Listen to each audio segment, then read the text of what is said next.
ফামান যুহজিহা আনিন নারি ওয়া উদখিলাল জান্নাতা ফাকাদ ফাজ।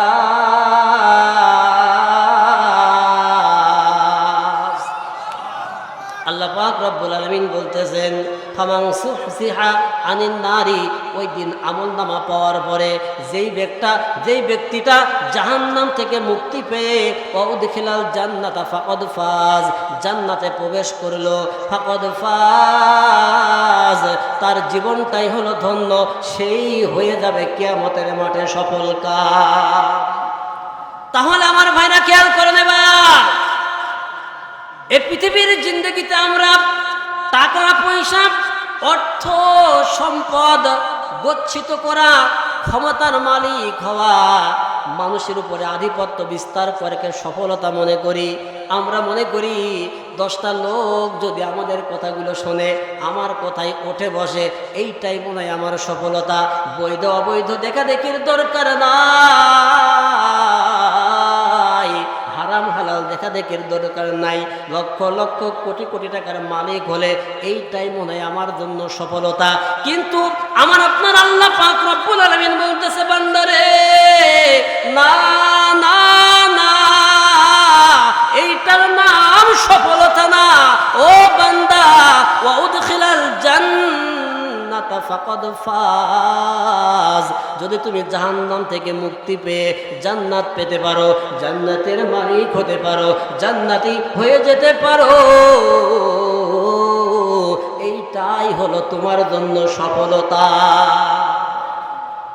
যদি আমার আপনার কর্ম দিয়ে আমি আপনি জান্নাতের মালিক হতে পারি, যদি জাহান্নাম থেকে আল্লাহ পাক রব্বুল আলামিন যদি আমাকে আপনাকে মুক্তি দেয়, এইটাই হলো আমার আপনার সফলতা। পৃথিবীতে লক্ষ লক্ষ টাকা পয়সা উপার্জন করার নাম সফলতা নয়, কথা বলেন ঠিক কিনা?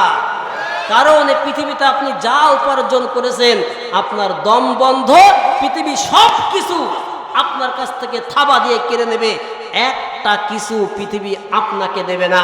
পৃথিবী বড় স্বার্থপর, এই পৃথিবী বড় স্বার্থপর, এই পৃথিবী বড় স্বার্থপর। ভালো করে খেয়াল করে দেখো, পৃথিবীর জন্য যা কিছু করেছো, যত অর্থ সম্পদ গচ্ছিত করেছো, সুন্দর সুন্দর বড় বড় অট্টালিকা তৈরি করেছো, গাড়ি বাড়ির মালিক হয়েছো, যা কিছু উপার্জন করেছো, দম বন্ধ, পৃথিবীর সম্পর্ক তোমার সঙ্গে বন্ধ।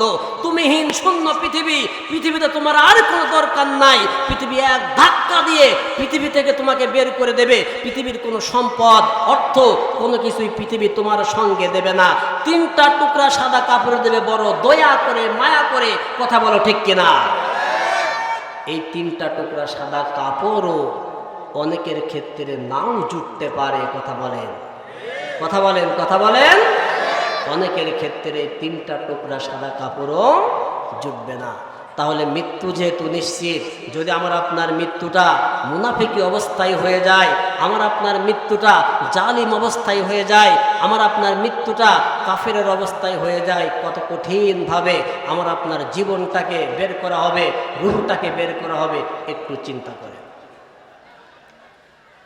আমার ভাইরা, আল্লাহর কোরআন জানিয়েছে, ওয়ালাউ তারা ইযিয যালিমুনা ফি গুমারাতিল মাউতি ওয়াল মালাইকাতু বাসিতু আইদিহিম আখরিজু আনফুসাকুম আল ইয়াওমা তুজজাউনা আযাবাল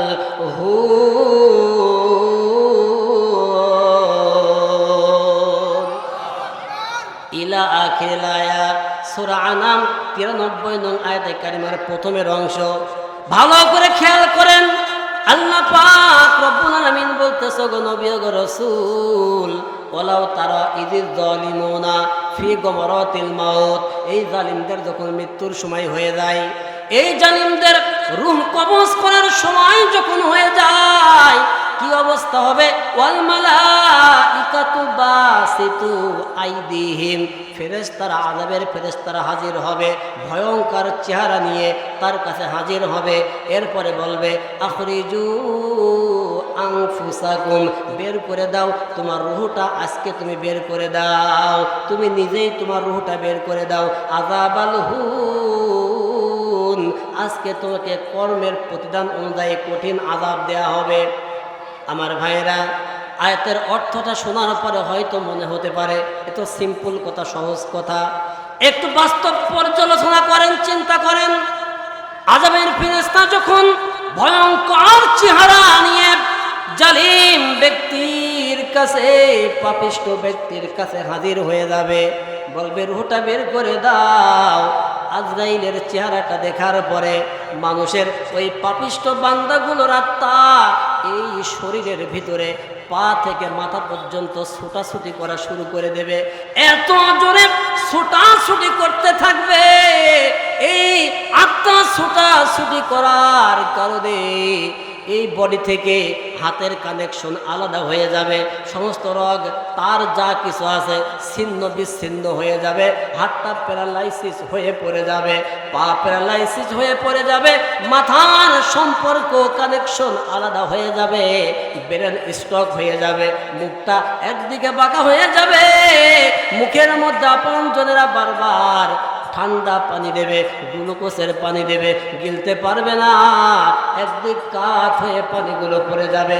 আপনজনেরা কানের কাছে এসে বারবার আল্লাহর নাম কানে দিয়ে বলবে, বলেন আশহাদু আল্লা ইলাহা ইল্লাল্লাহ, লা ইলাহা ইল্লাল্লাহ, এরকম কালিমা পাঠ করাবে, কালিমা শাহাদাত পাঠ করাবে। আগেই কানের যে সম্পর্ক আছে ব্রেনের সাথে, বডির সাথে, এই সম্পর্ক আউট হয়ে যাবে। রুহটা এত জোরে ভিতরে ছুটাছুটি করতে থাকবে, এই দেহটা নিশ্চিহ্ন হয়ে পড়ে যাবে। আপনজনেরা পাশেই বসে থাকবে, কেউ কিছু করতে পারবে না, কেউ ঠেকাতে পারবে না, কেউ বাঁচাতে পারবে না। এইবার এই জীবনটা যখন শেষ হয়ে যাবে, এই রুহটা যখন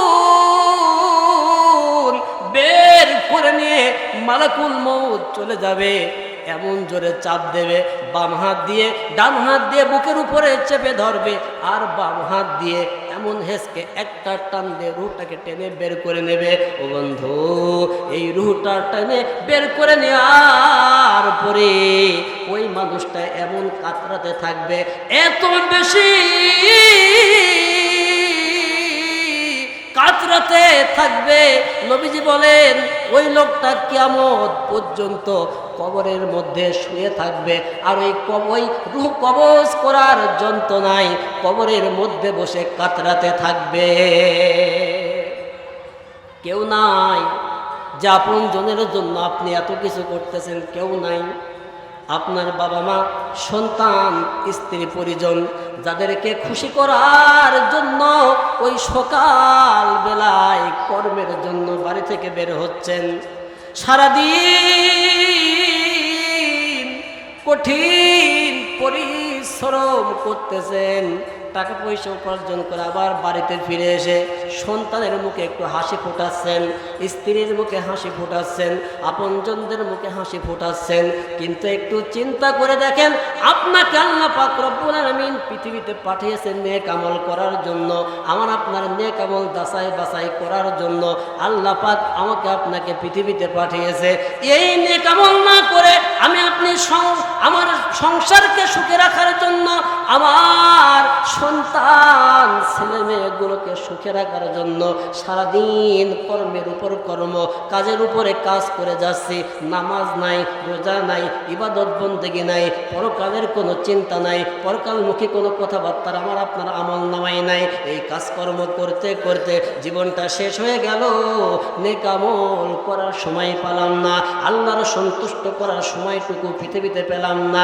এইবার নাস্তিক অবস্থায়, কাফের অবস্থায়, বেনামাজি অবস্থায় যখন মৃত্যু হয়ে গেল, এবার চিন্তা করেন কবরের প্রথম রাত কত কঠিন, কত কঠিন। এই কবরের প্রথম রাত কত কঠিন আমার আপনার জন্য অপেক্ষা করতেছে। এটা আমি আপনি আজকে হয়তো বুঝতেছি না। নবীজি বলতেছে, সাহাবীরা রে, কবরের চিত্র এত কঠিন, কবরের আযাব এত বেশি কঠিন, এর থেকে কঠিন দৃশ্য আমাকে আর কোনো দৃশ্য দেখানো হয় নাই। জিকির করেন লা ইলাহা